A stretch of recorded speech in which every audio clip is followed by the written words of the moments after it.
దేవునికి మహిమ కలుగునుగాక. హల్లెలూయా. ప్రతి ఒక్కరూ బైబిల్ తెరిచి ఆదికాండం 17వ అధ్యాయము 1వ వచనం నుంచి 5 వచనాలు మనం చదువుకున్నాం. ఆదికాండం 17వ అధ్యాయము 1వ వచనం నుంచి 5వ వచనం వరకు చదువుకున్నాం.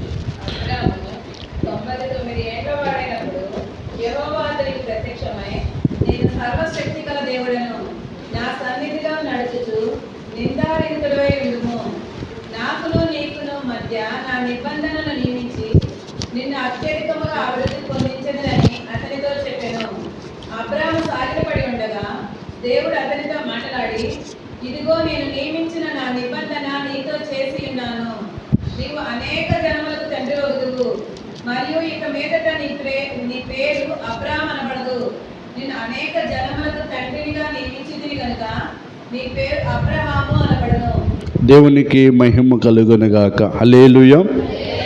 కూడి వచ్చిన మీ అందరికి కూడా నా హృదయపూర్వకమైన వందనాలు. దేవుని మహాకృపను బట్టి 6 రోజులు మనమందరం దేవుని పాదాల దగ్గర ఉపవాసం ఉండి ప్రార్థన చేసాం. మరి 7వ రోజు ఆదివారం పునరుద్ధాన దినం.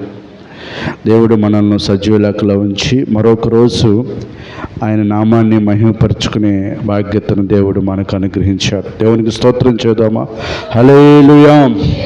స్తోత్రం చేద్దామా? స్తోత్రం స్తోత్రం స్తోత్రం స్తోత్రం స్తోత్రం. చదవబడిన ఈ లేఖనాలు మనం చూసుకున్నట్లయితే ఆదికాండం 17వ అధ్యాయం 1 నుంచి 5 వచనాలు మనం చదువుకున్నాం. ఒకసారి నేను కూడా ఆ మాటలు చదువుతాను, అందరూ బైబిల్ తెరిచి చూడండి. అబ్రాము 99 ఏండ్ల వాడైనప్పుడు యెహోవా అతనికి ప్రత్యక్షమై, నేను సర్వశక్తి గల దేవుడును, నా సన్నిధిలో నడుచుచు నిందారహితుడివై ఉండుము, నాకును నీకును మధ్య నా నిబంధనను నియమించి నిన్ను అత్యధికముగా అభివృద్ధి పొందించుదనని అతనితో చెప్పెను. హల్లెలూయా. ఈ మాట నాతో పాటు చెప్పండి. నిన్ను అత్యధికముగా అభివృద్ధి పొందించుదనని అతనితో చెప్పెను. ఈ మాట ఎవరితో చెప్తున్నాడంటే దేవుడు అబ్రాముతో చెప్తున్నాడు.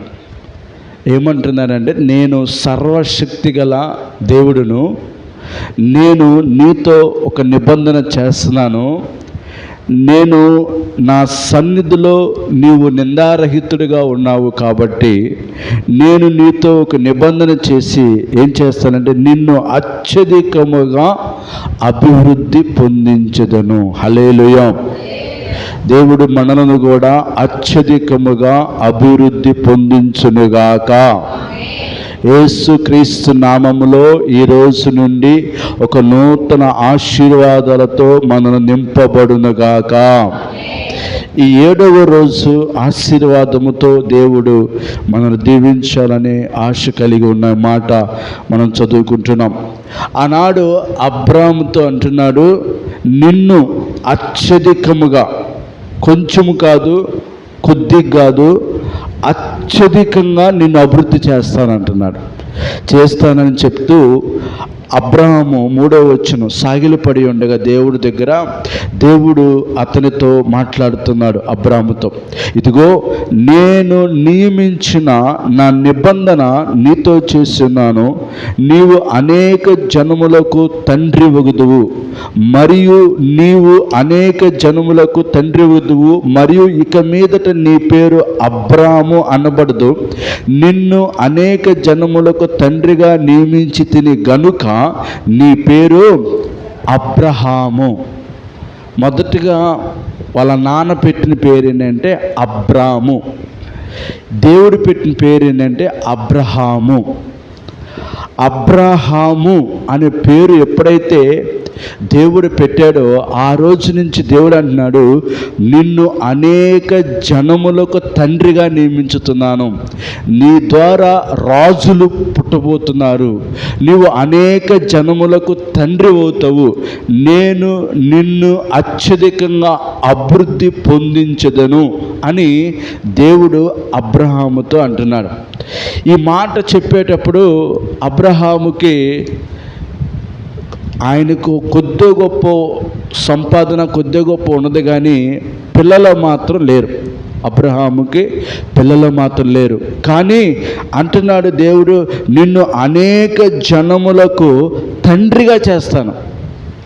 పిల్లలు లేనోడి దగ్గరికి వచ్చి అంటున్నాడు దేవుడు, నిన్ను అనేక జనములకు తండ్రిగా చేస్తాను అంటున్నాడు. ఆమేన్, హల్లెలూయా. అబ్రహాము ఆ మాటను నమ్మెను. ఆమేన్. దేవుడు ఎప్పుడు కూడా జరిగిన తర్వాత మాట్లాడటం కాదు, జరగక ముందే దేవుడు మాట్లాడతాడు. నేను నిన్ను ఇలా దీవిస్తాను, నేను నిన్ను ఇలా ఆశీర్వదిస్తాను, నేను నీకు ఇలాగ సహాయం చేస్తాను అని చెప్పినప్పుడు ఆ నమ్మటమే విశ్వాసం. ఆమేన్. అబ్రహాము నమ్మాడు. అందుకే అబ్రాము కాదు నీ పేరు, ఇక నుంచి నువ్వు అనేక జనములకు తండ్రివి కాబట్టి నీ పేరు అబ్రహాము అన్నాడు. దాని తర్వాత భార్య దగ్గరికి వచ్చాడు 15వ వచనంలో, మరియు దేవుడు నీ భార్య అయిన షారాయి పేరు షారాయి అనవద్దు, ఏలయనగా ఆమె పేరు షారా, నేను ఆమెను ఆశీర్వదించి ఆమె వలన నీకు కుమారుని కలుగచేయుదును, నేను ఆమెను ఆశీర్వదించుదును, ఆమె అనేక జనములకు తల్లి అయి ఉండును, జనములు రాజులు ఆమె వలన కలుగునని అబ్రహాముతో చెప్పెను. హల్లెలూయా. చూడండి, నీ పేరు షారా దగ్గరికి వచ్చింది, నీ పేరు షారాయి, నీ భార్య అయిన షారాయి పేరు షారాయి అనవద్దు, నీ పేరేంటి? షారా. షారా అంటే ఏమనుంది? అనేక జనములకు తల్లి. అందుకే దేవుణ్ణి నమ్మిన మనం అందరం, బాప్తీసం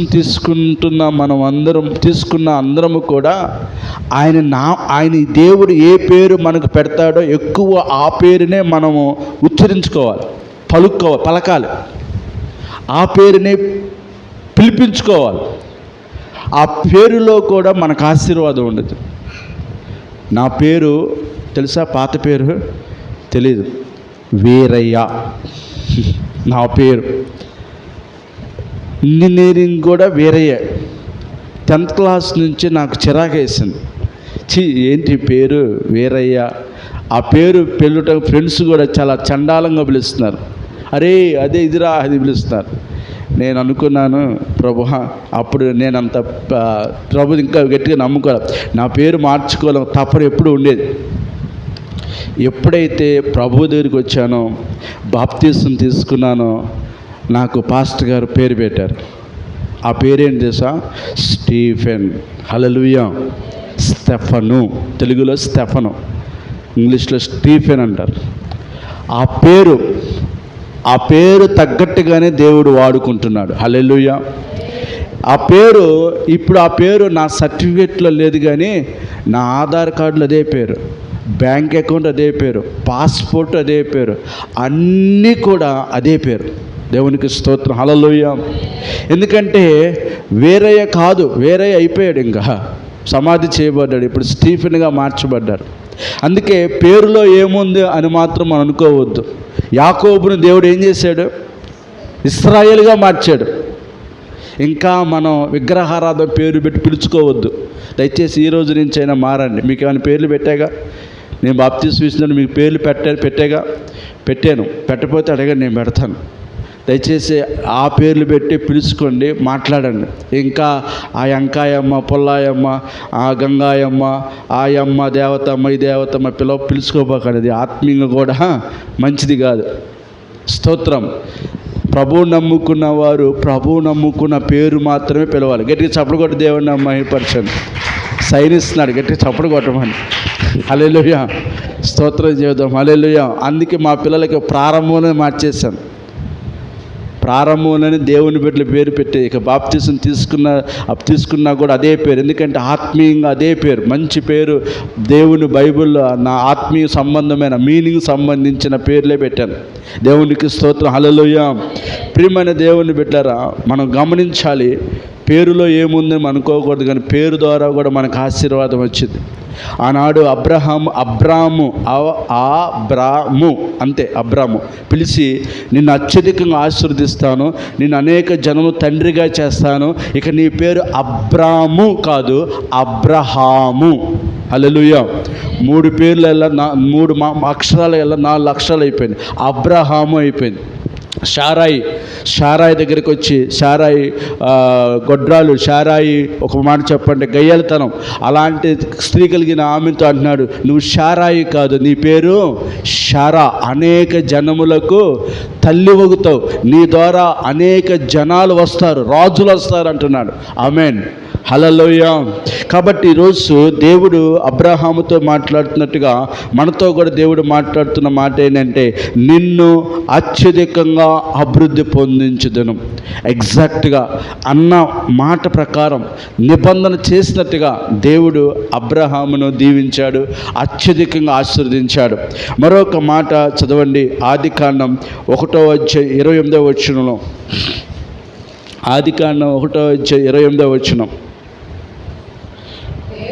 దేవుడు వారిని ఆశీర్వదించెను, ఎట్లనగా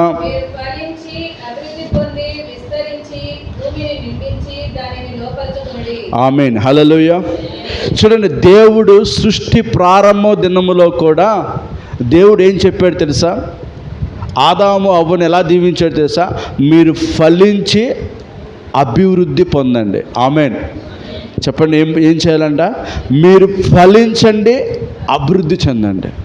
మీరు దీవించబడాలి, మీరు అభివృద్ధి కూడా చెందాలి. ఆమేన్, హల్లెలూయా. ఆనాడు ఆదాము సృష్టి ప్రారంభంలో ఆదాముతో చెప్పిన మాటే ప్రతిసారి దేవుడు తన ప్రజలతో మాట్లాడుతూ ఉంటాడు. మీరు అభివృద్ధి చెందాలి, మీరు ఆశీర్వదించబడాలి.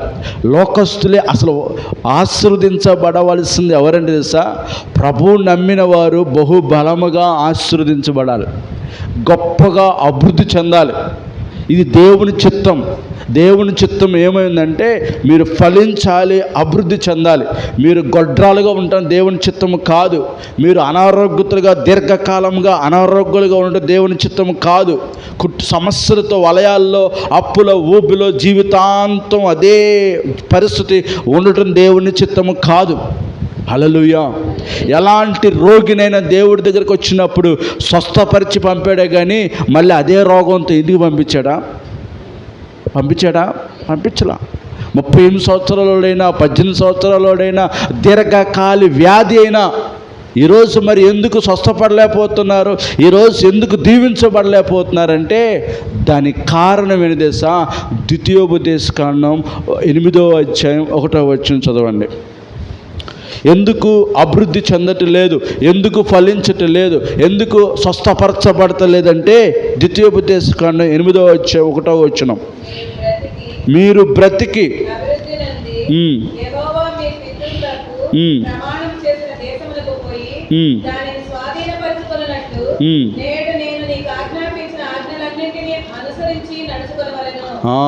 ఎందుకు మనం అభివృద్ధి చెందట్లేదు, ఎందుకు దేవుని బిడ్డలు దీవించబడతలేదు, ఎందుకు స్వస్థత పడతలేదంటే దేవుని చిత్త ప్రకారంగా, దేవుని ఆజ్ఞల ప్రకారంగా నడుచుకోవట్లేదు.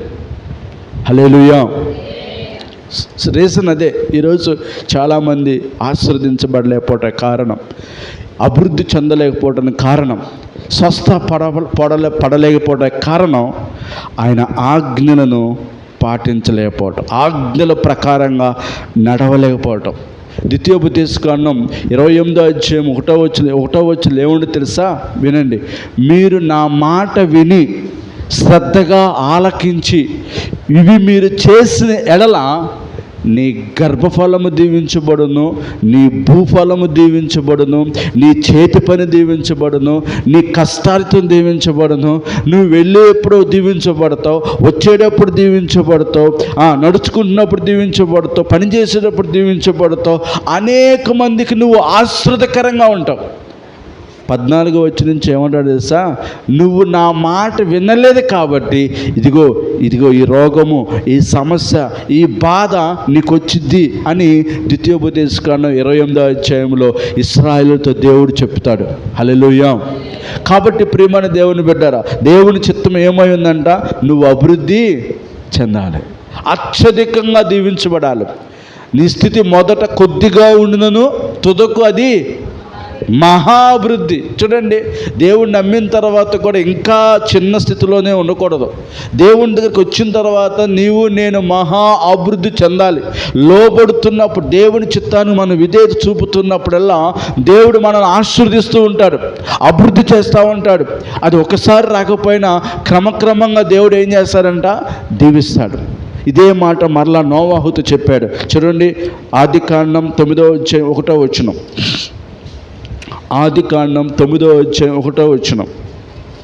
మరియు దేవుడు నోవాహును అతని కుమారులను ఆశీర్వదించి, మీరు ఫలించి అభివృద్ధి పొంది భూమిని నింపుడి. 7వ వచనం.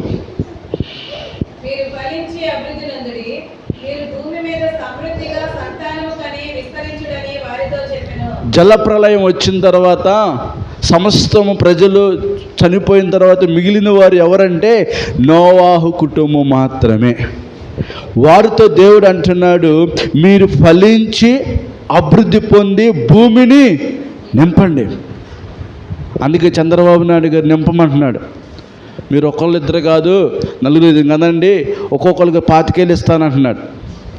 25,000. అప్పుడు డాక్టర్ మాకు ఆమంది, నైనా నువ్వు 25,000 పుట్టినప్పుడు ఇస్తావు, ఆడు పెరిగి పెద్దోడే పెళ్లి చేసే అంతవరకు ఎన్ని లక్షల కోట్లు అవుతాయో, నువ్వేమో ఒకనే కన్నావు, మేము మాత్రం నలుగురు కనాలా అని అంటుంది ఆ డాక్టర్ అమ్మాయి. అది ఒక రకంగా ఎంత హెల్త్ ఇష్యూ అవుతుందో ఆ స్త్రీకి లేదా కుటుంబానికి ఎంత భారం అవుతుందో నీకు తెలియదు, కానీ నువ్వు మాత్రం సింపుల్గా నలుగురు కను అని అంటున్నాం. ఇక దేవుడు 10 మంది కనండి, 20 మంది కనండి అంటలేదు, కానీ నువ్వు ఫలించాలి. అది మాట. నువ్వు అభివృద్ధి చెందాలి. ఆమెన్. నువ్వు ఫలించాలి, అభివృద్ధి పొందాలి. గొడ్రాలకు ఉండటం కాదు, ఇంకా ఇక ఆ తక్కువ స్థితిలో లేకపోతే ఏమీ లేనివాడు దరిద్రుడిగా దీనుడిగా ఉండటం అది దేవుని చిత్తము కాదు. ఖచ్చితంగా నువ్వు ఫలించాలని దేవుని యొక్క ప్రణాళిక. ఆదాముతో చెప్పిన మాట నోవాహుతో చెప్పాడు.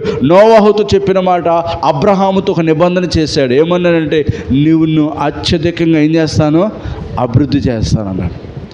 తర్వాత చూడండి, బైబిల్లో మరొక మాట. ఆదికాండం 26వ అధ్యాయం. ఆదికాండం 26వ అధ్యాయం 13వ వచనం. ఆదికాండం 26వ అధ్యాయం 13వ వచనం. చూడండి, అతడు మిక్కిలి గొప్పవాడగు వరకు క్రమంగా ఏమయ్యాడంట? ఎవరు? ఇస్సాకు. అబ్రహాము కుమారుడైన ఇస్సాకు కూడా దేవుడు ఆజ్ఞ ప్రకారంగా నడుచుకున్నాడు కాబట్టి, కరువులో కూడా విత్తనం వేశాడు కాబట్టి, అబ్రహాము ఎలాగైతే దేవుడు దీవించాడో అభివృద్ధి చేశాడో ఇస్సాకుని కూడా అంటున్నాడు. ఇస్సాకు వేసిన ఆ విత్తనాన్ని కూడా ఏం చేశాడంట సార్? ఆ విత్తనాన్ని క్రమక్రమంగా ఏం చేశాడంట? అభివృద్ధి పొందు. అతడు మిక్కిలి గొప్పవాడగు వరకు ఎలా దీవించబడ్డాడంట? క్రమంగా. దేవుని సిస్టము ఒక రకంగా ఉండిద్ది. ఎలా ఉంటుంది తెలుసా? ఒకేసారి ఆశీర్వాదం ఇవ్వడం, ఒకేసారి అభివృద్ధి చేయడం, ఒకేసారి ఒక మంచి స్థానంలోకి తీసుకెళ్ళడం. ఒక స్థానంలోకి వెళ్ళటానికి యేసేపును ఎన్ని శ్రమలు కూడా తీసుకెళ్ళాడు. హల్లెలూయా. ఈరోజు శ్రమలు అవసరం లేదు, కానీ ఏం కావాలి? ఆశీర్వాదం కావాలి. దేవుని సన్నిధి అవసరం లేదు, కానీ దీవెన కావాలి. దేవుడు అవసరం లేదు, కానీ దేవుని సన్నిధి, దేవుని వాక్యం అవసరం లేదు, కానీ అభివృద్ధి మాత్రం రావాలి. రాదు. ఎప్పుడు వచ్చిందంటే దేవుడు ముఖ్యం, దేవుడు నాకు కావాలి, దేవుని సన్నిధి నాకు కావాలి, దేవుని వాక్యం నాకు కావాలి, దేవుడు నాకు ముఖ్యమని ఎవరైతే మొదటగా దేవునికి ప్రయారిటీ ఇస్తారో వారిని దేవుడు ఏం చేస్తాడంట? అభివృద్ధి చేస్తాడు. హల్లెలూయా. స్తోత్రం చేద్దాం ఒకసారి. హల్లెలూయా. ఇస్సాకు ఎలా ఆశీర్వదించబడ్డాడంట? మిక్కిలి, చెప్పండి ఎలా? మిక్కిలి గొప్పవాడగు వరకు క్రమంగా అతను ఏమైందంట? అభివృద్ధి పొందాడంట. రైట్, మీరిద్దరిని కట్టేస్తా కిటికీకి. సైలెన్స్, మీ ఇద్దరు వల్ల అందరూ డిస్టర్బ్ అవుతున్నారు. చాలా జాగ్రత్తగా ఉందాం. ఇస్సాకు క్రమముగా ఏమేడంట? అభివృద్ధి చెందాడంట. అతడు మిక్కిలి గొప్పవాడగు వరకు క్రమంగా అభివృద్ధి పొందుచు వచ్చును. అతనికి గొర్రెలు ఆస్తియు, గొడ్ల ఆస్తియు, దాసులు, గొప్ప జన సమూహము కలిగినందున ఫిలిస్తీన్లు అతని యందు ఏం పడ్డారంట? అసూయపడ్డారు. దేవుడు ఆశీర్వాదం ఎప్పుడు కూడా అసూయపడేంత అభివృద్ధి తన నమ్మిన బిడ్డలకు ఇస్తాడు దేవుడు. అందుకే దాని కింద ఒక మాట అంటున్నాడు. 11వ వచనం, 22వ వచనం, దానిలోనే 22వ వచనం చూద్దాం.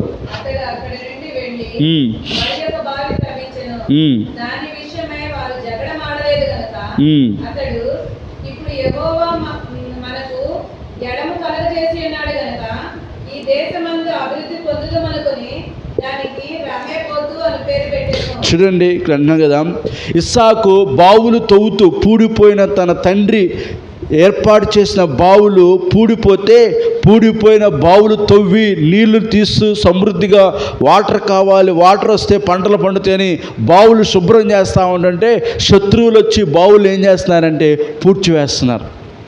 అలా ఒక బావి తవ్వటం, మరొక బావి దగ్గరికి వెళ్ళేసరికి ఈ బావి పూడిపోవటం, ఫిలిస్తీన్లు వచ్చి ఆ యొక్క శత్రువులు వచ్చి దాన్ని మూసేయటం, మరలా ఇంకో బావి దగ్గరికి వెళ్ళేసరికి ఈ బావి మూయబడుతుంది, మట్టి పోసేసి మూసేస్తున్నారు. ఒకరోజు ఇంకొక బావి దగ్గరికి వెళ్ళేసరికి వాళ్ళు ఇంకా ఈ మట్టి మూసేయటం ఆపివేశారు.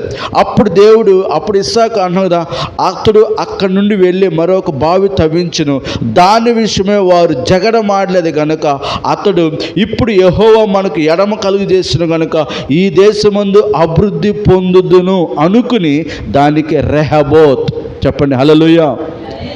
రెహబోత్ అంటే ఎడబాటు. హల్లెలూయా. జాగ్రత్తగానండి. అబ్రహాముతో లోతు ఉన్నంత కాలం అబ్రహామును దేవుడు దీవించలా. చూడండి ఆ మాట.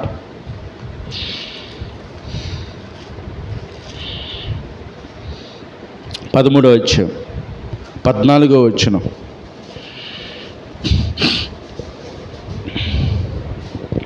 ఆదికాండం 13వ అధ్యాయం 14వ వచనం.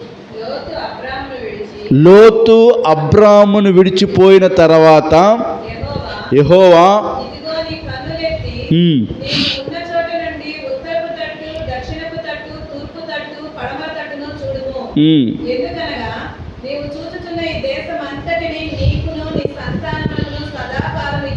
ఆమేన్ హల్లెలూయా. అర్థమైంది ఇక్కడ. లోతు అబ్రాముతో ఉన్నంత సేపు దేవుడు గొప్పగా ఆస్వాదించలేకపోయాడు. ఎప్పుడైతే లోతు అబ్రహాము నుంచి దూరం అయిపోవాలి, నీతో నేను ఉండలేను అని ఎడబాటు చెందాడో దేవుడు అబ్రహామును జ్ఞాపకం చేసుకున్నాడు, అబ్రహామును ఆస్వాదించాడు. కుడికి ఎడమకు విస్తరింపజేస్తాను, నిన్ను ఇలా దీవిస్తానని చెప్పాడు. అందుకే మన జీవితంలో కొంతమంది పోయే వాళ్ళని పోనిచ్చినట్లయితే మనం కొన్ని బంధాలు తెగిపోతే దాని ద్వారా మనకు ఆశీర్వాదం ఉండదు. ఆమేన్. వాళ్ళు ఉన్నంతసేపు మనం ఎదగనివ్వరు, వాళ్ళు ఉన్నంతకాలం మన మీద ఈర్ష్యపడతారు, మనం ఎదుగుతుంటే ఓర్వలేరు. అందుకే కొన్ని తెగిపోతే మనకే మంచిది. తెగే చోట తెగాలి, కట్టబడే చోట కట్టబడాలి.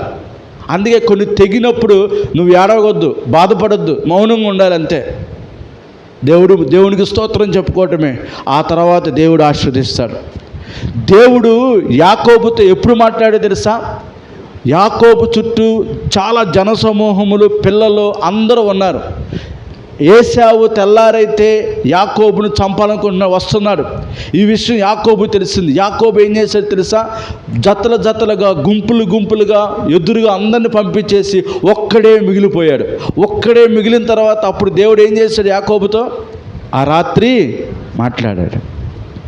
సమూయేలు ప్రవక్త సౌలును అభిషేకించేటప్పుడు నీ పనివాడిని ముందుకు వెళ్ళిపోమను, నేను నీతో ఏమనన్నాడు? మాట్లాడాలన్నాడు. కొన్ని ప్లేస్లు కొంతమంది మనల్ని విడిచిపెట్టి వెళ్ళిపోతే వెళ్ళనియండి, పోయే వాళ్ళని పోనీయండి, కొన్ని బంధాలు తెగనియండి, అది మంచి కోసమే. అంతేగాని దానికోసం మనం బాధపడి ఏడ్చి గోలు పెట్టి అంత అవసరం లేదు. ఎందుకంటే దేవుడు మరి ఇంత బంధువుడు, లోతు ఎవరో తెలుసా? అబ్రహాము సొంత తమ్ముడు కొడుకే, సొంత బంధువే. కానీ వాడు ఇష్టానుసారంగా నేను నీతో ఉండను, నేను పక్కెళ్ళిపోతానన్నాడు. సరే నీ ఇష్టం నాయన, నీకు ఏది నచ్చితే అది వెళ్ళు అన్నాడు. ఎప్పుడైతే వాడు వెళ్ళాడో దేవుడు అప్పుడు కలుగు చేసుకున్నాడు. అబ్రహామా దా, నేను నిన్ను ఇప్పుడు ఏం చేస్తాను? ఆశీర్వదిస్తాను. కొన్నిసార్లు తెగితేనే ఆశీర్వాదం, కొన్నిసార్లు తెగాలంటే తాళ్ళు పెట్టి కొట్టుకోవడం అది కాదు. తెలియకోకుండా ఆ బంధాలు కానీ అది కానీ కొంతమంది మనుషులు మన జీవితంలో నుంచి, మన హృదయంలో నుంచి, మన కుటుంబాన్ని దూరం అయిపోతే మాత్రాన మనం బాధపడాల్సిన అవసరంలా. దాని ద్వారా దేవుడు మనల్ని ఆశీర్వదిస్తాడు. హల్లెలూయా. ఇక్కడ అబ్రహాం అలాగే ఆశీర్వదించాడు. ఇప్పుడు ఇస్సాకు ఎప్పుడైతే ఏం జరిగింది? ఎప్పుడైతే వాళ్ళు ఎడబాటు అయ్యారో అప్పుడు ఇస్సాకు ఆ బావి పేరు ఏం పేరు పెట్టాడు? రెహబోత్. చెప్పండి.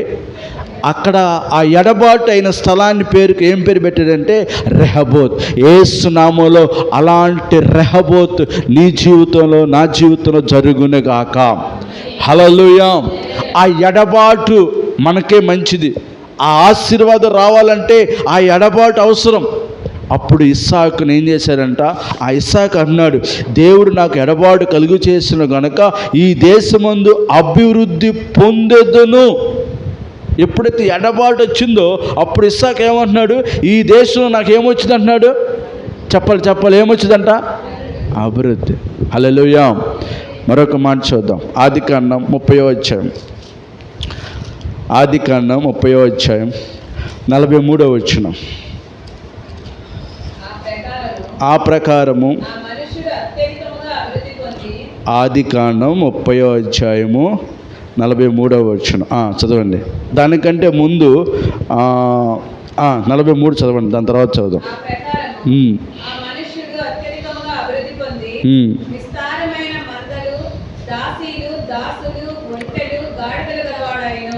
చూడండి, ఇక్కడ యాకోబు గురించి మాట్లాడుతున్న మాట.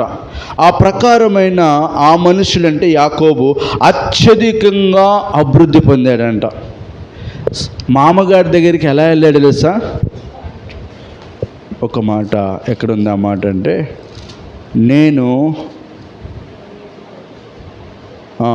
10వ వచనం చదవండి. ఆదికాండం 32:10వ వచనం.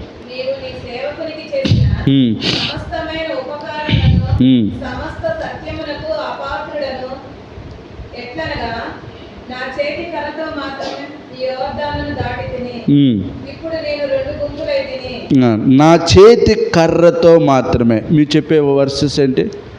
ఏమని చెప్పావా? ఇక్కడ అంటే నా చేతి కర్రతో మాత్రమే ఈ యోర్దాను దాటి తిని. చూడండి, ఇక్కడ మనం చూసినట్లయితే యాకోబు తన మామగారి ఇంటికాడి నుంచి ఇంటి దగ్గరికి వచ్చినప్పుడు మొదటగా యాకోబు లాబాను దగ్గరికి వెళ్ళేటప్పుడు ఎలా వెళ్ళాడు? చెప్పండి, ఎలా వెళ్ళాడు? ఒంటరిగా వెళ్ళాడు. ఒక కర్ర తీసుకుని మాత్రమే వెళ్ళాడు. చేతి కర్రతో మామగారి దగ్గరికి వెళ్ళాడు. అది ఎందుకు వెళ్ళాడు? వాళ్ళ అమ్మ వెళ్ళమంది, నాయనా నీ అన్న నిన్ను చంపేస్తాడు, నువ్వు వెళ్ళిపో. దూరానున్న నా తమ్ముడు నీ మేనమామ ఉన్నాడు లాబాను, ఆయన దగ్గరికి వెళ్ళిపో అంది. వెళ్ళిపోయాడు. ఎప్పుడైతే ఒంటరిగా వెళ్ళాడు, ఆ రాత్రి వెళుతున్నప్పుడు ఒక చోట పడుకున్నాడు. ఒక రాయిని తల కింద పెట్టుకుని పడుకుంటున్నప్పుడు దేవుడు ఒక దర్శనం చూపిస్తున్నాడు. నిచ్చెన ఉంది, నిచ్చెన మీద దేవదూతలు ఎక్కుతూ దిగుతూ ఉన్నారంట. ఆ దేవదూతలు ఎక్కుతూ దిగుతున్నప్పుడు ఇదే పరలోపు గవిని అని దానికి బేతేలు అని పేరు పెట్టాడు. పరిశుద్ధమైన భూమి అని పేరు పెట్టి అక్కడ దేవునికి ఒక బలిపీఠం కట్టాడు. అక్కడ దేవుడు మాట్లాడాడు, యాకోబు ఇప్పుడు నువ్వు ఒంటరిగా వెళుతున్నావు, రాబోతున్న దినాల్లో నిన్ను అనేక గొప్ప జనాంగముగా చేసి నేను నిన్ను దీవిస్తానని దేవుడు యాకోబుతో మాట్లాడాడు. హల్లెలూయా. ఒంటరిగా ప్రయాణమైన యాకోబు జీవితం మామ దగ్గరికి వెళ్ళిన తర్వాత, ఇప్పుడు మామ దగ్గరికి వెళ్ళిన తర్వాత అక్కడ తను చేసిన కష్టార్థానికి, తను చేసిన పనికి దేవుడు యాకోబును బట్టి లాబాను దీవించాడు, లాబాను కుటుంబాన్ని దీవించాడు, సమస్తాన్ని దీవించాడు. ఇక సమస్తాన్ని దేవుడు దీవించిన తర్వాత యాకోబు యొక్క ఆశీర్వాదం ఎలా ఉందంటే, ఆ ప్రకారం మనుషులు అత్యధికంగా అభివృద్ధి పొందెను. ఎవరు? యాకోబు. ఏం పొందాడంట? అత్యధికంగా అభివృద్ధి పొంది విస్తారమైన మందలు, దాసులు, ఒంటెలు, గాడిదల గలవాడాయను. ఈయన వెళ్ళేటప్పుడు ఎలా వెళ్ళాడు? మామ దగ్గరికి ఒంటరిగా వెళ్ళాడు, సింగిల్గా వెళ్ళాడు. కానీ ఇప్పుడు ఎలా ఆశ్రయించబడ్డాడు? ఒంటెలు, గాడిదలు అత్యధికంగా. చూడండి, ప్రారంభంలో ఎప్పుడైనా దేవుని దగ్గరికి ఒకవేళ మనం వచ్చినప్పుడు ఏమీ లేనివారుగా మనం రావచ్చు, నమ్మినప్పుడు ఏమీ లేనివారుగా మనం ఉండొచ్చు. కానీ దేవుడు వచ్చిన స్థితి నుంచే మళ్ళా అదే స్థితి ఉంచడం. దేవునిలో మనం ఎదుగుతున్న కొద్దీ క్రమక్రమంగా ఏం చేస్తాడు? దీవిస్తూ ఉంటాడు. హల్లెలూయా. ఏం చేస్తాడు? చెప్పండి, ఏం చేస్తాడు? ఏం చేస్తాడు? హల్లెలూయా. యాకోబును కూడా దేవుడు దీవించాడు. యాకోబును కూడా దేవుడు దీవించాడు. చాలామంది అనుకుంటారు, ఒంటరిగా వచ్చాడు, ఇట్లా ఆస్వాదించబడ్డాడు, అట్లా అరే ఒంటరిగా వచ్చాడు, మరి ఒంటరిగా ఎంత సమర్పణతో వచ్చాడు, ఒంటరితో ఎన్ని కష్టాలు భరించుకొచ్చాడు, ఎన్ని బాధలు భరించాడు, ఎన్ని అవమానాలు పడ్డాడు, ఎన్ని నిందలు పడ్డాడు, ఎన్ని పోరాటాలు అనుభవించాడు, ఎన్ని నిద్రలేని రాత్రులు, ఎన్ని సమస్యలు, ఎన్ని బాధలు. ఇవేమి చూడరు మనుషులు, అభివృద్ధి మాత్రమే చూస్తారు. కష్టాలు, శ్రమలు, బాధలు ఇవి చూడరు మనుషులు. కానీ మన అభివృద్ధి మాత్రమే మనుషులు చూస్తారు. కానీ ఇక్కడ యాకోబు ఈ స్థితికి రావడానికి ఎంత కష్టాలు పడ్డాడు, ఎన్నిసార్లు మామ దగ్గర వెట్టి చాకరీ చేశాడు. జీతం 10 7 మార్లు మార్చి, ఎన్నోసార్లు జీతం మార్చి యాకోబు చేత వెట్టి చాకరీ చేయించుకున్న తర్వాత ఇక యాకోబుకు విసుగు చెందింది. దేవుడు అన్నాడు, యాకోబు ఇక్కడ నీవు ఉండే టైం అయిపోయింది, ఇక పద అన్నాడు. అయ్యా నేను వెళితే మా అన్న నన్ను చంపేస్తాడయ్యా. పర్లేదు, మీ అన్న నేను చూసుకుంటా, ఇక నువ్వు ఉండే టైం అయిపోయింది. నిన్ను బట్టి నేను మీ మామను దీవించాను, కానీ నీ మామ ఏం చేస్తాడు? నువ్వు బాగా ఆస్వాదించబడుతున్న విధానం చూసి నీ మీద అసూయపడుతున్నాడు. మీ మామ, పిల్లనిచ్చిన మామ నీ మీద అసూయపడుతున్నాడు. కాబట్టి ఇక్కడ నువ్వు ఉండే టైం అయిపోయింది, ఇక పద అన్నాడు. హల్లెలూయా. ఆ పద అనే టైంలో అతను ఎంతగా ఆస్వాదించాడంటే, దాసీలు, విస్తారమైన మందలు అన్నీ కూడా దేవుడు యాకోబుని ఏం చేశాడంట? ఆస్వాదించాడు. మరొక మాట చదవండి, ఆదికాండం 35:11. ఆదికాండం 35:9 చదువుదాం.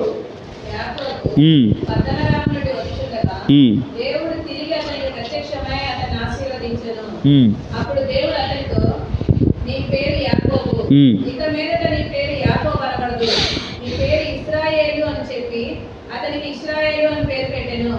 మరియు దేవుడు, నీవు సర్వశక్తి గల దేవుడను, నీవు ఫలించి అభివృద్ధి పొందుము, జనముల సమూహమును నీ వల్ల కలుగును, రాజులను నీ గర్భవాసమునకు పెట్టెదరు. ఆమేన్. హల్లెలూయా.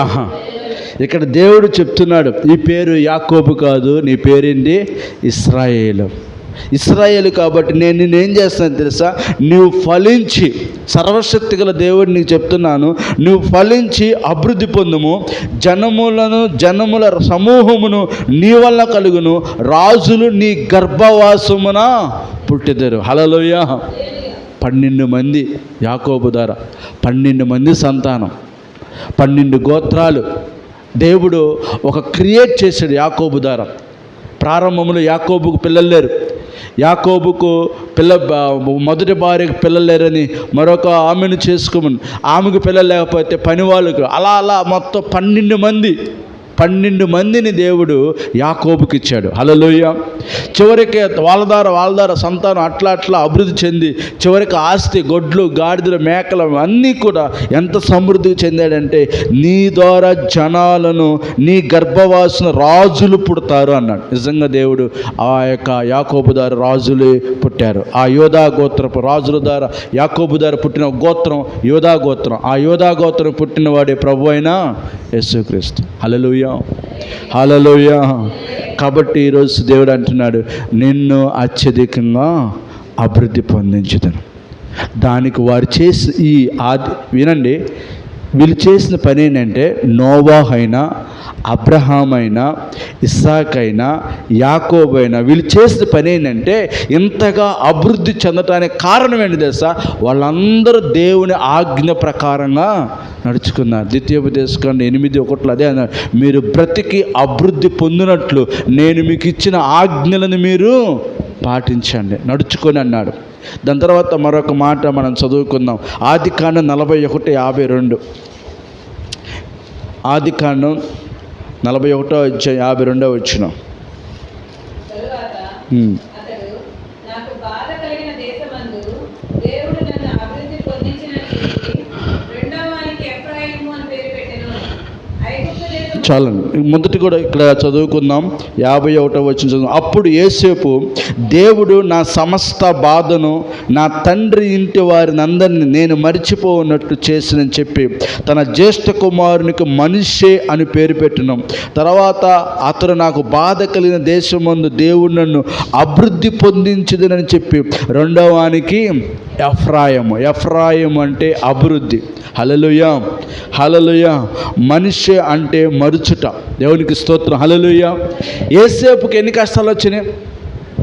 యోసేపు దేశము కాని దేశంలో అమ్మివేయబడ్డాడు, అన్నల చేత కొట్టివేయబడ్డాడు, చిత్రహింసలు పడ్డారు, ఆయన్ని అవమానపరిచారు. చివరికి ఫరో చేతికి ఆ ఐగుప్తులకి అమ్మివేశారు ఆయన్ని. అమ్మివేసినా కూడా యోసేపుకు ఎవరు తోడుగా ఉన్నారు? దేవుడు తోడుగా. దేశం కాని దేశంలో యోసేపుతో ఎవరున్నారంటే దేవుడు ఉన్నాడు. అందుకే యోసేపుని దేవుడు ఆశీర్వదించాడు. యోసేపు వెళ్ళిన కానించి ఐగుప్తు దేశం ఆశీర్వదించబడుతున్న విధానాన్ని ఫరో చూసి, నువ్వు ఇంకా ఇంట్లో పాలేరుగా కాదు, నా ఇంటంతరం మీద నేను నిన్ను ఏం చేస్తున్నాను? అధికారిగా పెడుతున్నాను. కేవలం రాజును మాత్రమే నేను, కానీ ఈ దేశంలో ఏది ఉన్నా ఏది లేకపోయినా చూసుకోవాల్సిన అధికారం నీకు ఇస్తున్నానని ఆనాటి నుంచి యోసేపు స్థితిని దేవుడు మార్చాడు. ఆ తర్వాత మరలా ఫరో భార్య అతన్ని ఇబ్బంది పెట్టి పాపము చేయడానికి బలాత్కారం చేసినా కూడా, చివరికి జైల్లో పడినా కూడా, జైల్లో నుంచి మరలా దేవుడు బయటకు తీసుకొచ్చి దేశానికే దేవుడు యోసేపును ప్రదానం చేశాడు. హల్లెలూయా, హల్లెలూయా. ఎన్ని కష్టాలు పడ్డాడు, ఎన్ని బాధలు పడ్డాడు. అందుకే అన్నాడు అక్కడ ఆ మాట, ఏమన్నాడు తెలుసా?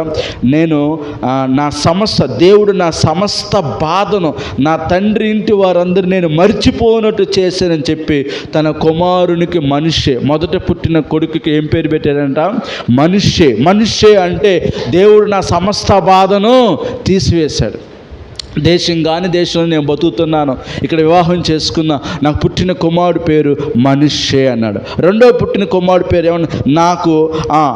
నాకు బాధ కలిగిన దేశమందు దేవుడు నన్ను ఏం చేశాడు? అభివృద్ధి చేశాడు. బాధ కలిగిన దేశము. చెప్పండి, ఎక్కడండి ఇది? బాధ. ఎక్కడైతే నువ్వు బాధపడతావో, ఎక్కడైతే నువ్వు నిందపడతావో, అక్కడే దేవుడు నిన్ను ఆశీర్వదిస్తాడు. ఆమేన్. గట్టిగా చప్పుడు కూడా దేవుడిని మహిమపడదామా? కాబట్టి నువ్వు బాధలో, నిందలో ఇవి వచ్చినప్పుడు నువ్వు భయపడాల్సిన అవసరం లేదు. అక్కడే నిన్ను అభివృద్ధి పొందిస్తాడు. ఎక్కడ సిగ్గుపడతామో అక్కడే నీ తల ఎత్తుకునేట్టు చేస్తాడు. ఆమేన్, హల్లెలూయా. దావీదు యోసేపు అదే అన్నాడు, బాధ కలిగిన దేశమందు దేవుడు నన్ను అభివృద్ధి పొందించాడు. ఈరోజు నేను ఇంత ప్రధానిగా గొప్ప నాయకుడిగా ఉండడానికి కారణం దేవుడే అని చెప్పి ఆ పుట్టిన కొడుకు పేరు ఏమని పేరు పెట్టాడంటే మనిషే, ఎఫ్రాయిము. హల్లెలూయా. ఎఫ్రాయిము అంటే అభివృద్ధి. పేరులోనే ఆశీర్వాదం.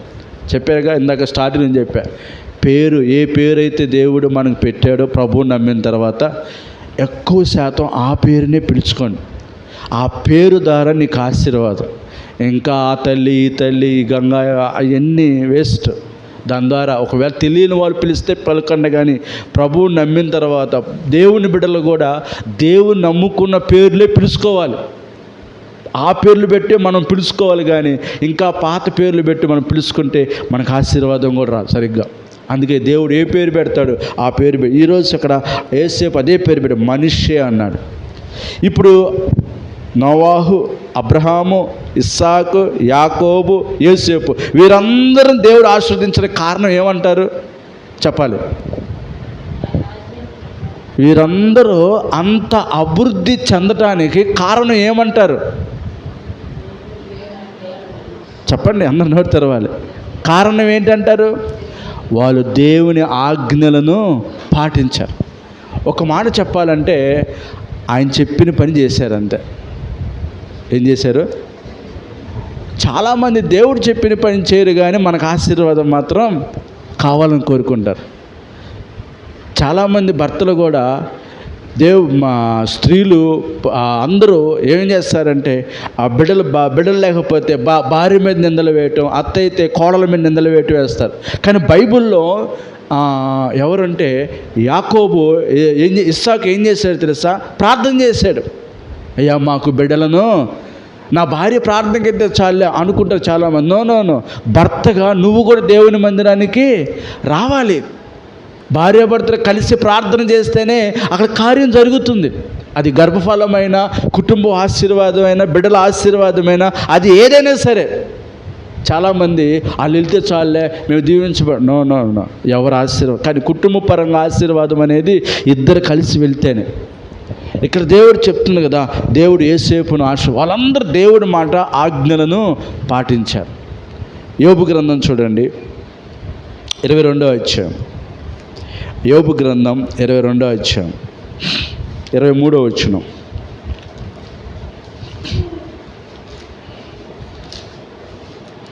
యోబు గ్రంథం 22వ అధ్యాయం 23వ వచనం. సర్వశక్తిని వైపు నీవు తిరిగినడలా నీ గుడారములో నుండి దుర్మార్గమును దూరముగా తొలగించినలా. ఏమండి, అభివృద్ధి పొందటానికి మొదటి పని ఏం చేయాలి తెలుసా? ఆయన ఆజ్ఞలను పాటించాలి. ఆయన చెప్పిన మాట ప్రకారం మనం నడవాలి. రెండోది ఏం తెలుసా? మనం అభివృద్ధి చెందాలంటే నువ్వు సర్వశక్తిని వైపు నీవు తిరగాలి. లోబడనల్లని ప్రజల వైపు దినమంతా ఆయన తన చేతులను చాపుతున్నాడు. దేవుని వైపు తిరక్కోకుండా నాకు అది కలిసి వచ్చింది, ఇది కలిసి వచ్చింది, ఆశీర్వాదం వచ్చిందంటే రాదు. ఒకవేళ వచ్చినా నిలబడదు, పోయిద్ది. అది చిల్లుబడిన జేబులాగా పోయిద్ది. దేవుని బిడ్డలకు ఆశీర్వాదం ఒక సిస్టమ్ ఉంది. లోకస్తులకైతే ఆ సిస్టమ్ వేరు. వాళ్ళు అన్యాయంగా, అక్రమంగా, అధిక వడ్డీతో లేకపోతే ఇంకోటి చేసుకుని అభివృద్ధి చెందుతారు. అది చివరికి వాళ్ళు తిననివ్వరు. సర్వ రోగాలు ఇంట్లోనే ఉంటాయి, సర్వ కష్టాలు ఇంట్లోనే ఉంటాయి. అది వేరే దరిద్రం అది. కానీ దేవుణ్ణి నమ్మిన నీవు నేను ఎవరి వైపు తిరగాలి? సర్వశక్తిని వైపు మనం తిరిగినలా. ఏమన్నాడు? సర్వశక్తిని వైపు నువ్వు తిరిగినలా నీ గుడారము నుండి దుర్మార్గమును దూరముగా ఏం చేయాలి? తీసివేయాలి. నీ ఇంటిలో ఏ శాపమైతే ఉందో, ఏ పాపమైతే ఉందో, ఏదైతే దేవునికి వ్యతిరేకమైతే ఉందో అది తీసివేయాలి. యాకోబు తన భార్య రాహేలుని తీసుకుని, లేయాని తీసుకుని, అందరిని తీసుకుని బయలుదేరేటప్పుడు ఈ రాహేలు దొంగముండ ఏం చేసిందంటే వాళ్ళ నాన్న విగ్రహారాధన సమయం బొమ్మ తీసుకొచ్చింది. ఆ బొమ్మ తీసుకుని బయలుదేరారు వీళ్ళు. బయలుదేరేటప్పుడు ఈ విషయం లాభాన్ని తెలిసింది. వీళ్ళు వెళ్ళిపోతున్నారు, యాకోబు పిల్లలు అందరూ వెళ్ళిపోతున్నారు, చెప్పా పెట్టుకొని వెళ్ళిపోతున్నారు. ఏంటి అసలు యాకోబు ఏంటి ఇలా తయారయ్యాడని కోప్పడి బయలుదేరి వచ్చాడు. బయలుదేరి చూస్తే ఇంట్లో ఆ విగ్రహం లేదు. చూడండి ఆ మాట, ఆదికాండం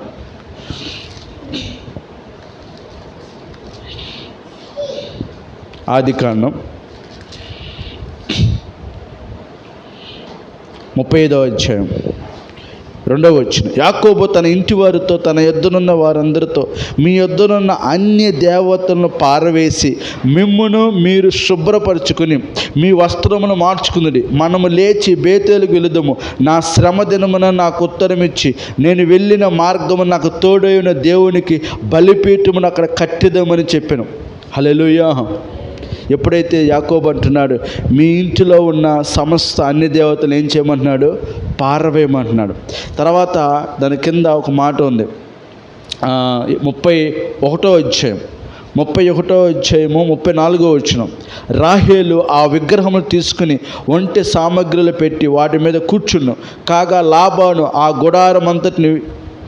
గుడారమంతటిని తడిచి చూచినప్పటికీ అవి దొరకలేదు. ఆమె తన తండ్రితో తమ ఎదుట నేను లేవలేనందున తాము కోప్పడకూడదు, నేను కడగా ఉన్నానని చెప్పాను. అతడెంత వెతికినను ఆ విగ్రహము దొరకలేదు. ఈమెకేం పైన ఆ విగ్రహం తీసుకెళ్ళటం? అందుకే మనం ఆశ్రదించబడాలంటే ఏం చేయాలంట? యోబు గ్రంథంలో ఏమంటున్నాడు? నీ గుడారములో ఉన్న ప్రతి దుర్మార్గం ఏం చేయాలంట? తీసివేయాలి. హల్లెలూయా. ప్రతి చెడును తీసివేయాలి, ప్రతి పాపాన్ని తీసివేసుకోవాలి.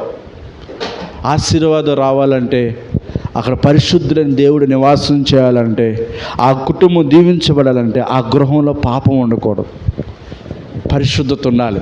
అందుకే అన్నాడు, మొదటిగా ఆయన ఆజ్ఞలు పాటించన్నాడు. 2వది దేవుని వైపు తిరగాలంటున్నాడు. 3వది నీ గుడారం నుండి దుర్మార్గమును దూరంగా తీసివేయాలంటున్నాడు. హల్లెలూయా. స్తోత్రం చేద్దాము. హల్లెలూయా. ఈరోజు మన గుడారంలో ఏముంది? దేవునికి ఆయాస్కరమైనది ఏది ఉంది? అది మనం తీసేసుకోవాలి.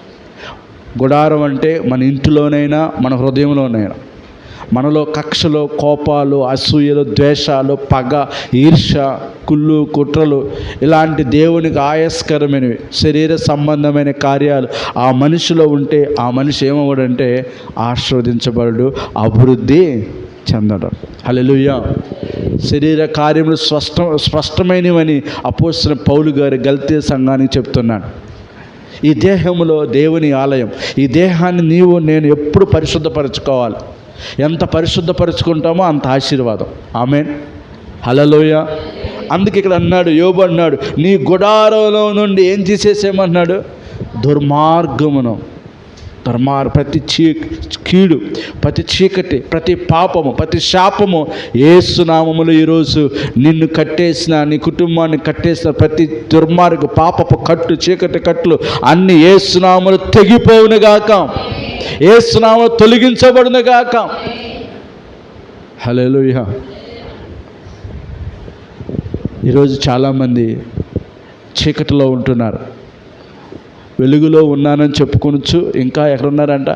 చీకటిలోనే ఉన్నారంట.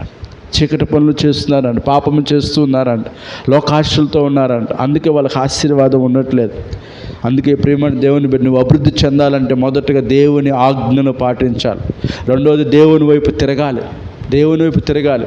కొంతమంది అంటూ ఉంటారు, ఎన్ని సంవత్సరాలు ప్రార్థనకి వెళ్తున్నా మాకు ఇంకా ఆశీర్వాదం రాలేదు అంటూ ఉంటారు. వీడు తిరిగితేగా దేవుని వైపు సరిగ్గా చర్చికైతే వెళ్తారే కానీ సరైన సంపూర్ణ భక్తి ఉంటేగా, సరైన భక్తి ప్రార్థన ఉంటేగా. దేవుడు అన్యాయస్తుడు కాదు. ఒకరిని దీవించపోవడానికి ఆయన ఏమన్నా నరుడు కాదు. ఆయన అన్యాయస్తుడు కాదు. సరైన భక్తి చేస్తే సరిగ్గానే దేవుడు దీవిస్తాడు. సరిగ్గా మనం భక్తి చేస్తే సరిగ్గానే దేవుడు దీవిస్తాడు. కానీ దేవుడి మీద మనం ఎప్పుడు కూడా నిందలో వేయకూడదు. అసలు దేవుడు ఆశీర్వదించడానికి ఉన్నాడు, ఆయన మనం దీవించడానికి ఉన్నాడు, మనల్ని అభివృద్ధి చేయడానికి ఉన్నాడు. అయితే మనం చేయాల్సిన పని ఏంటంటే ఆయన వైపు మనము తిరగాలి. హల్లెలూయా. 2వది, ఏ పాపమైతే ఉందో ఆ పాపాన్ని తీసివేశారు. దావీదు దేవుని దగ్గరికి వచ్చి పశ్చాత్తాపడతాడు, ప్రభువా ఈ పాపాన్ని తీసివేయండి. అందుకే దావీదు రాజ్యం నిలబడింది. సౌలు తప్పు చేయమన్న పని చేయకోకుండా కొన్ని గాడిదలను, గుర్రాలను, మేకలను, కొన్ని జంతువులను అలా ఉంచాడు. కాబట్టి తప్పు చేసిన ఒప్పుకోకపోవటం వల్లనే సౌలు రాజ్యం ఏమైంది? పోయింది. దావీదు రాజ్యం ఉన్నదంటే కారణం అతను పాపాన్ని ఒప్పుకున్నాడు. హల్లెలూయా. ఈరోజు చాలామంది దీవించబడలేకపోవడం కారణం పాపాన్ని ఒప్పుకోకుండా ఏం చేస్తున్నారంట? కప్పుకుంటున్నారు. మనం కప్పుకునే భక్తులుగా ఉండకూడదు, కానీ ఒప్పుకుంటే కనికరాన్ని పొందుకుంటాం. ఈరోజు చాలామంది దేవుని మందిరానికి వెళ్తూ పాపము చేస్తూ, వ్యభిచారాలు చేస్తూ, లేకపోతే విగ్రహారాధన చేస్తూ, లేకపోతే ఏవేవో పనులు చేస్తూ, లేకపోతే లోక సంబంధమైనవి అగ్నిగుండాలు దాటిస్తూ, లోక సంబంధమైన శకునాలు చూస్తూ, ముహూర్తాలు చూస్తూ, లోక సంబంధం అన్నీ చేస్తున్నారు, కానీ దీవించబడట్లేదు. ఒకవేళ దీవించబడుతున్నాం అనుకుంటున్నారేమో, కానీ అది నిజమైన దీవెన కాదు. హల్లెలూయా.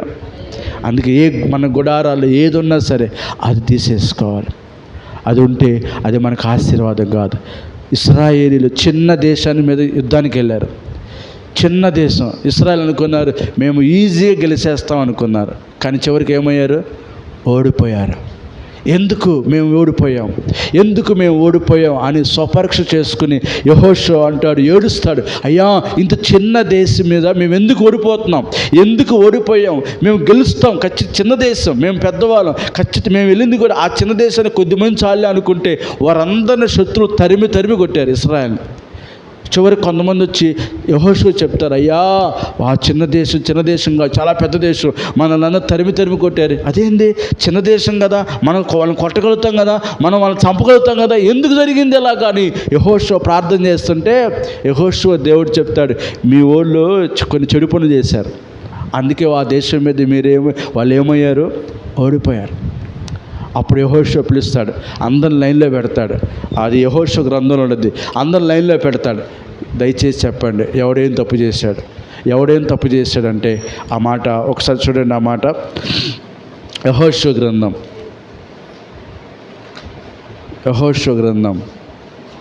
హల్లెలూయా.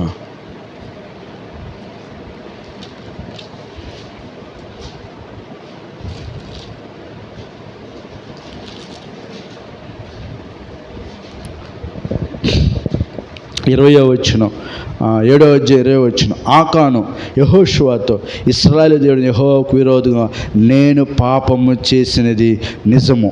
దోపుడు సొమ్ములో ఒక మంచి షేనారు పైవస్త్రమును, 200 తులముల వెండిని, 50 తులముల ఎత్తుగల ఒక బంగారు కమ్మిని నేను చూచి వాటిని ఆశించి తీసుకుంటుని, అదిగో ఆ డేరా మధ్య అవి భూమిలో దాచబడి ఉన్నవి, ఆ వెండి దాని క్రింద ఉన్నదని ఉత్తరమిచ్చి తాను చేసేదంతే ఒప్పుకొనెను.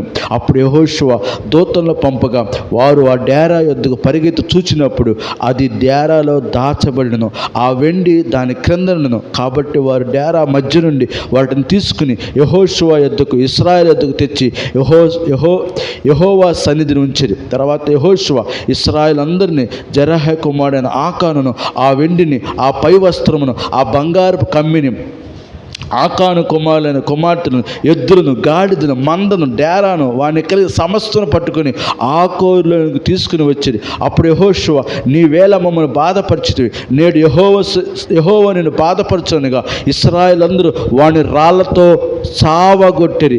వారిని రాళ్లతో కొట్టిన తర్వాత అగ్ని చేత కాల్చి వారి మీద రాళ్ళను పెద్ద కుప్పగా వేసిరి, అది నేటి వరకు ఉన్నది. అప్పుడు యెహోవా కోపద్రేకు విడిచిన వాడే మల్లుకొనెను, అందుచేత నేటి వరకు ఆ చోటికి ఆకోరులోయా. హల్లెలూయా. ఇప్పుడు అర్థమవుతుందా మనకు ఎందుకు ఆశీర్వాదం రావట్లేదు? మనకెందుకు దీవెన రావట్లేదు? శపితమైనది ఏది మీరు తీసుకుని వెళ్ళొద్దని దేవుడు చెప్పాడు. చెప్పినా కూడా ఆకాను ఏం చేశాడు? ఆ డబ్బులు ఉందని, బంగారం ఉందని, అదని ఇదని తీసుకొచ్చి ఇంట్లో పెట్టుకున్నాడు. ఆ శపితమైన తీసుకుని ఇంట్లో పెట్టుకోవద్దయ్యా అని చెప్పాడు దేవుడు. చెప్పినా కూడా తీసుకొచ్చి ఇంట్లో పెట్టాడు. ఏమి తెలియనిలాగా అందరితో పాటు యుద్ధానికి వెళ్ళాడు ఆకాను కూడా. వీడి వలన హాయి అనే చిన్న దేశం మీద యెహోషాపాతులు, ఇశ్రాయేల్ ప్రజలు ఏమయ్యారు? ఓడిపోయారు. ఏంటి కారణం అని ప్రభువుని అడిగితే ప్రభు చెప్పాడు, నీ గుంపులో ఒకడు తప్పు చేశాడు, శపితమైన తీసుకొచ్చి ఇంట్లో పెట్టుకున్నాడు. అన్యాయమైంది ఏది కూడా నీ ఇంట్లో ఉండకూడదు, ఎవరిది నువ్వు ఆశించకూడదు. అన్యాయమైనది ఏది నీ ఇంట్లో ఉంటా అది శపితమే. రూత్ నయోమికి ఏం చెప్పాడు? నయోమికి బెత్లెహేము దేశం ఉండకోకుండా అడగలింది మోయాబు దేశం. మోయాబు దేశం ఎలాంటిది? శపితమైన దేశం, అది విగ్రహ సంబంధమైన దేశం. హల్లెలూయా. ఈరోజు ప్రియమైన దేవుని బిడ్డారా, మన ఇంటిలో శపితమైన ఏదైనా ఉన్నా అది మనకు ఆశీర్వాదంగా ఉండదు. ఎందుకు అభివృద్ధి పొందలేకపోవడం కారణం ఏంటంటే ఇలాంటి కారణాలు ఉంటాయి. అందుకే నీ గుడారంలో నుండి ఏం తీసేయమన్నాడు చెప్పాలి? దుర్మార్గమును తీసివేయాలి. ఆ రోజు ఆకోను అలాంటి వెండి బంగారు శపితమైన వస్తువులను తీసుకొచ్చి ఇంట్లో పెట్టుకున్నాడు. నీది కానిది అనేది ఏది కూడా నీ ఇంట్లో ఉండకూడదు. ఒక మాట చెప్పాలంటే దేవుడు ఏదైతే వద్దు అది తీసుకెళ్ళొద్దు అంటే అది తీసుకోకూడదు, అంతే. అది ఎవరిదైనా సరే నీకు అనవసరం. అది మన ఇంట్లో పెట్టుకుంటే లేనిపోని శ్రమ, లేనిపోని కష్టం, లేనిపోని రోగాలు. మందసాన్ని తీసుకెళ్ళి ఫిలిస్తీన్లు ఇంట్లో పెట్టుకుంటే ఏమైంది? వాళ్ళకి తెలియని చోటల్లో ఏమొచ్చినాయి? గడ్డలు వచ్చేసినాయి. మందసం ఎక్కడ ఉండాలి అక్కడ ఉండాలి, శపితమైంది ఎక్కడ అక్కడ ఉండాలి. కానీ శపితమైంది లేనిపోని దరిద్రత తీసుకొచ్చి మన ఇంట్లో పెట్టుకుంటే మనకు ఆశీర్వాదము రాదు. హల్లెలూయా. అందుకే ప్రియమైన దేవుని సంగమా, ఈరోజు చాలామంది దీవించబడలేకపోవడం కారణం ఇలాంటి శపితమైనవి గుడారాల్లో ఉన్నాయి. అందుకే ఇవ్వబడినాడు, సర్వశక్తిని వైపు నువ్వు తిరిగినెడలా నీ గుడారంలో నుండి శపితమైనది తీసివేసినెడలా నేను నిన్ను అభివృద్ధి చేస్తాను. హల్లెలూయా, హల్లెలూయా. మన మనస్సాక్షి మనకు దేవుడు ఏదైతే తీసేసుకోమంటున్నాడు, ఒకవేళ మన ఇంట్లో ఏది కూడా తీసుకొచ్చి మనం పెట్టుకోలేకపోయినా, మన ఇంట్లో లేకపోయినా మన ఒంట్లో ఉంటాయి. ఏముంటాయి? ఒంట్లో ఏముంటాయి చెప్పనా? చూడండి, మార్కు సువార్త దేవుడు చెప్పే విషయం ముందుగానే. ఇంట్లో లేకపోయినా ఒంట్లో ఉంటాయంట. 7వ అధ్యాయం 21వ వచనం. మార్కు సువార్త 7వ అధ్యాయం 21వ వచనం. లోపల నుండి దురాలోచనలు, జారత్వములు, దొంగతనములు, నరహత్యలు, వ్యభిచారములు, లోభములు, చెడుతనము, కృత్రిమమును, కామ వికారమును, మత్సరము, దేవదూషణ, అహంభావము, అవివేకం వచ్చును. ఈ చెడ్డవన్నీ లోపల నుండియే బయలు వెళ్ళి ఎక్కడి నుంచి వస్తున్నాయండి? ఇవన్నీ లోపల నుండి. మనిషి హృదయంలో ఇవన్నీ ఉన్నాయంట. ఈ హృదయంలో, మనిషి హృదయంలో ఇవన్నీ ఉన్నాయంట. అందుకే ఎలాంటి ఏదైనా ఉన్నా కూడా వాళ్ళు అభివృద్ధి పొందలేరు, వాళ్ళు ఆస్వాదించబడలేరు.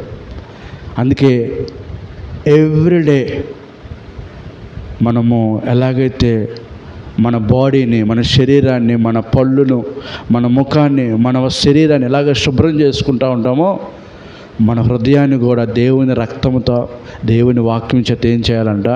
శుద్ధి చేసుకోవాలి. అందుకే పౌలు అంటాడు, ఆ వాక్యము చేత మిమ్మల్ని ఏం చేయాలనుకున్నాడు? ఉదక స్నానం చేయాలి. అందుకే ప్రతి దినము దేవుని వాక్యాన్ని చదివితే మన హృదయంలో ఒకేసారి పోయేవి కాదు. దేవుని వాక్యాన్ని, దేవుని సన్నిధి, ప్రార్థన, ఉపవాసం చేస్తూ ఉంటుంటే ఆటోమేటిక్గా దేవుడు ఒక్కొక్కటి దేవుడు తీసివేస్తూ ఉంటాడు. ఆమేన్, హల్లెలూయా. లాస్ట్ మాట చదివి ప్రార్థన చేద్దాం. సామెతలు 11:24 వచనం. సామెతల గ్రంథం 11:24 వచనం.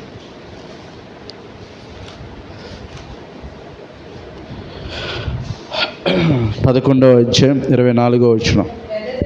వెదజల్లి అభివృద్ధి పొందువారు కలరు.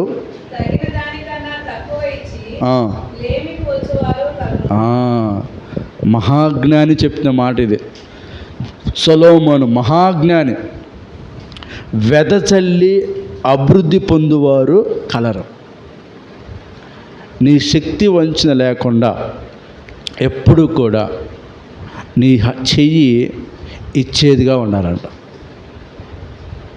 నీ హస్తం ఎప్పుడు కూడా ఎలాగ ఉండాలంటే ఇచ్చేదిగా ఉండాలంట. వెదజల్లి అభివృద్ధి పొందువారు కలరు. లోకస్తులు ఎలా ఆశీర్వదించబడతారు చెప్పనా ఒక సీక్రెట్? వాళ్ళు ఎప్పుడు కూడా వాళ్ళ శక్తి ఎంత ఉందో వాళ్ళు అంత వెదజల్లుతూ ఉంటారు, ఇస్తూ ఉంటారు. అందుకే దేవుడు వారికి అంత ఇస్తూ ఉంటాడు. మనం బిగించుకుని ఉంటే ఆశీర్వాదం కూడా దేవుడు బిగిచేస్తాడు. అందుకే మన చేతులు, బైబిల్ చెప్తుంది, పుచ్చుకుందుట కంటే ఇవ్వటం ధన్యత. అందుకే వెదజల్లేవారుగా మనం ఉండాలంట. వెదజల్లేవారు అభివృద్ధి పొందువారు కలరు, తగిన దానికన్నా తక్కువ ఇచ్చి ఏమవుతున్నారంటే వాళ్ళు లేమివారు అవుతున్నారు. ఈరోజు దరిద్రులు అవడానికి కారణం ఏంటి తెలుసా? ఇవ్వాల్సిన దానికన్నా ఇవ్వకోకుండా తక్కువగా ఇవ్వటం ద్వారా వారు లేమికి గురవుతున్నారంట. ఆమేన్, హల్లెలూయా. అందుకే నీకు నాకు ఉన్న శక్తి సామర్థ్యాన్ని బట్టి ఏదైనా చేయటానికి మనం ఉండాలి. నీ శక్తికి మించిన మనం చేయకూడదు. మన శక్తి సామర్థ్యాన్ని బట్టి ఎప్పుడు మనం వెదజల్లేవారుగా ఉండాలి. అప్పుడు దేవుడు మనల్ని కూడా ఆశీర్వదిస్తూ ఉంటాడు. హల్లెలూయా. అది ఎప్పుడైతే మనం, అందుకన్నాడు మనం అభివృద్ధి చెందాలంటే కూడా మనం వెదజల్లేవారుగా, ఇచ్చేవారుగా ఉండాలి. ఇచ్చే మనస్సు మనకు ఉండాలి. అప్పుడు కూడా దేవుడు దీవిస్తాడు. మరొక మాట మనం చూద్దాం. హోషేయ గ్రంథం 4వ అధ్యాయం 10వ వచనం. హోషేయ గ్రంథం 4వ అధ్యాయం 10వ వచనం. అభివృద్ధి చెందాలి అంటే పేజీ నెంబర్ 745వ పేజీ, 46వ పేజీ, 746. హోషేయ గ్రంథం 4వ అధ్యాయం 10వ వచనం. వారు యెహోవాను లక్ష్య పెట్టుట మానిరి గనక వారు భోజనము చేసినను తృప్తి పొందక ఉందురు, వ్యభిచారము చేసినను అభివృద్ధి పొందక ఉందురు. వ్యభిచార క్రియలు చేయట చేత, ద్రాక్షరసము పానము చేయట చేత, మద్యపానము చేత వారు మతి చెడిరి. నా జనులు తాము పెట్టుకుని కర్ర యొద్ద విచారణ చేదురు, తమ చేతి కర్ర వారికి సంగతి తెలియచేయను. వ్యభిచార మనసు వారిని త్రోవ తప్పింపగా వారు తమ దేవుని విసర్జించి వ్యభిచరింతురు. హల్లెలూయా. ఇక్కడ అంటున్నాడు, యెహోవాను లక్ష్య పెట్టుకోకుండా విగ్రహ సంబంధమైన వారికి వారు తిరుగుతున్నారు. దానిని వ్యభిచారంగా పోలుస్తాడు దేవుడు. విగ్రహారాధన దేనికి సాదృశ్యం తెలుసా? వ్యభిచారం సాదృశ్యం. అంత ఘోరంగా అంటాడు దేవుడు. అందుకే ప్రజలు నాకు వైపు లక్ష్య పెట్టడం మాని విగ్రహ సంబంధమైన వాటికి వారు లక్ష్య పెట్టారు కాబట్టి వారు భోజనం చేసినా ఏం పడతలేదు, తృప్తి ఉన్నట్లు. వాళ్ళకి తిన్నా వాళ్ళకి కడుపు నిండతల్లా. లోకస్తులు వాళ్ళు చేసుకున్నారంటే తెలీదు. ప్రభు నమ్మిన వారు కూడా విగ్రహారాధన చేస్తేనంట వారు తిన్న ఆహారం కూడా వారికి తృప్తి కలగదు. హల్లెలూయా. అందుకే వారు ఏం చెందట్లేదు, అభివృద్ధి చెందట్లా. అభివృద్ధి చెందాలంటే దేవుని ఆజ్ఞలో దేవుని మాట వినాలి. అభివృద్ధి చెందాలంటే ఏం చేయాలి? దేవుని వైపు తిరగాలి. అభివృద్ధి చెందాలంటే గుడారంలో ఉంటే ప్రతి దుర్మార్గమును తీసివేసుకోవాలి. అభివృద్ధి చెందాలంటే వెదజల్లేవారుగా ఉండాలి. అభివృద్ధి చెందాలి అంటే విగ్రహారాధన వైపు తిరగకూడదు. లాస్ట్ మాట 1 తిమోతి 4వ అధ్యాయం 15వ వచనం. అభివృద్ధి చెందాలంటే 4వ అధ్యాయం 15వ వచనం. 4వ అధ్యాయము 11 నుంచి చదువుదాం.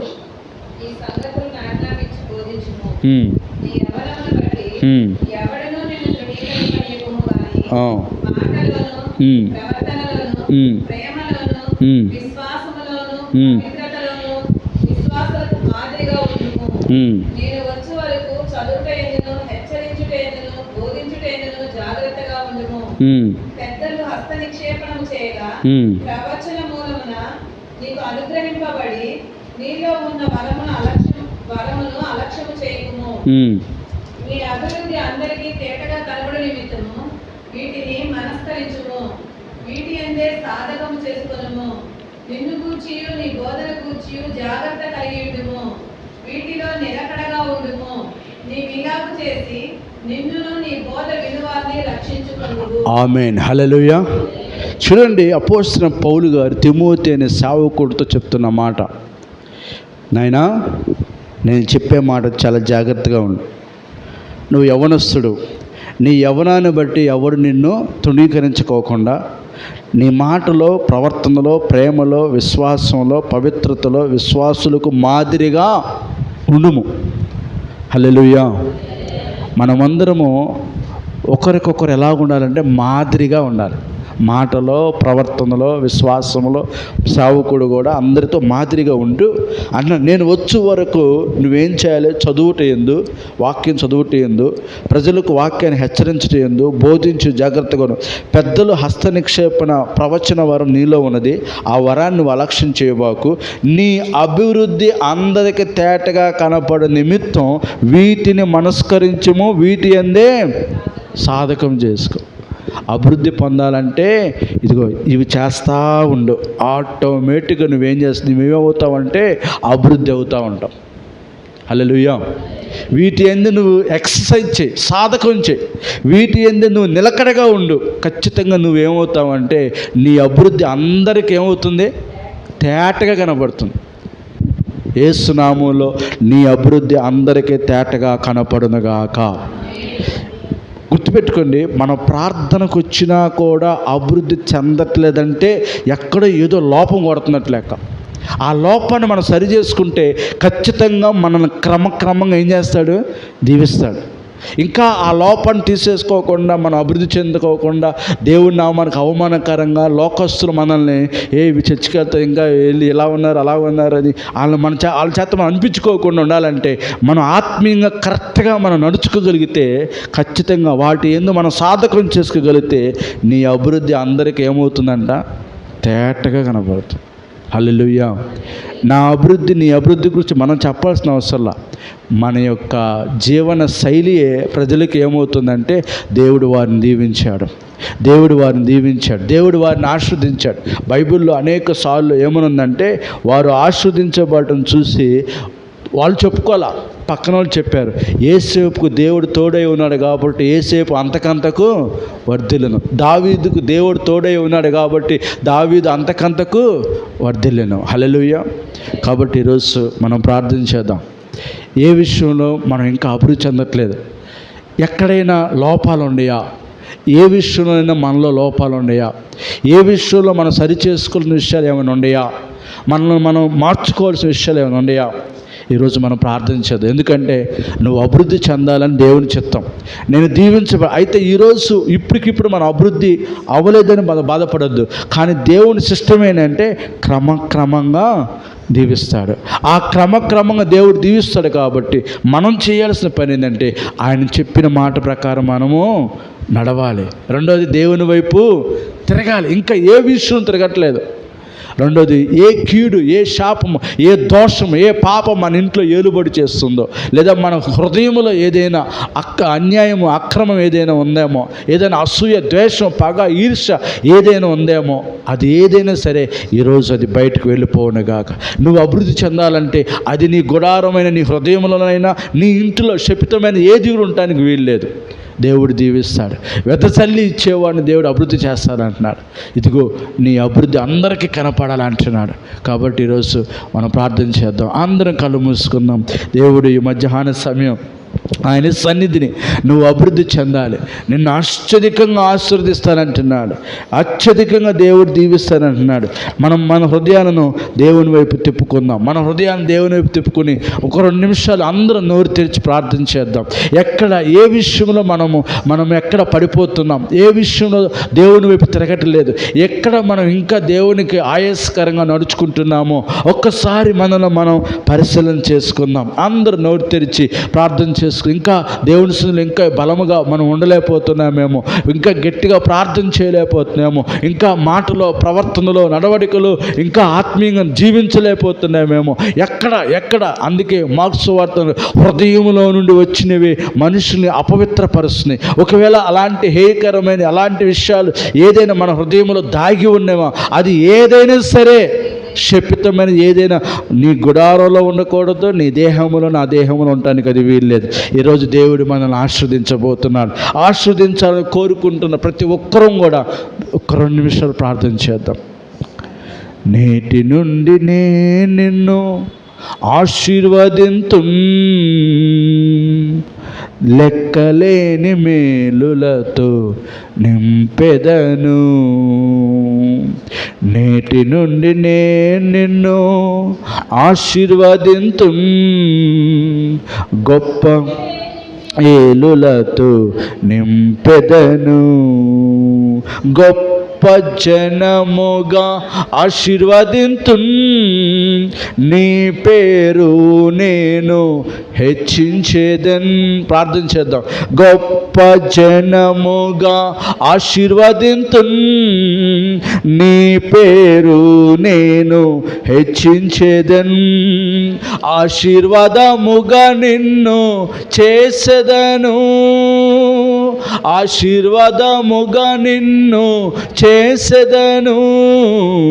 నేటి నుండి నేను నిన్ను ఆశీర్వదింతు, గొప్ప లెక్కలేని మేలులతో నింపెదను. ప్రార్థన చేద్దాం. అందరూ నోటి తెరిచి ప్రార్థన చేద్దాం. అందరూ కళ్ళు మూసుకుని ఏక మనస్సుతో 2 నిమిషాలు ఏ మాట దేవుడు చెప్తున్నాడు. ఎక్కడ మనం అభివృద్ధి చెందట్లేదు, ఎక్కడ మనకు ఆశీర్వాదం రావట్లేదు, ఆశీర్వాదం ఎక్కడో లేదు, నీ చేతుల్లో నా చేతుల్లోనే ఉంది. దేవుడైతే రెడీగా ఉన్నాడు మనం దీవించడానికి. ఆయన మనల్ని అభివృద్ధి చేయడం రెడీగా ఉన్నాడు. ఏ విషయంలో ఇంకా ఆయన మాటలు మనం వినలేకపోతున్నాము, ఆయన చిత్తంగా మనం లోబడతలేదు, ఎక్కడ మనం పడిపోతున్నాము, ఎక్కడ మనం బలహీనమైపోతున్నాము, ఎక్కడ ఏ విషయం దేవుడు దూరంగా జీవిస్తున్నామో ప్రార్థన చేసుకుందాం. ఎవరు మౌనంగా ఉండదు. హల్లెలూయా. స్తోత్రం.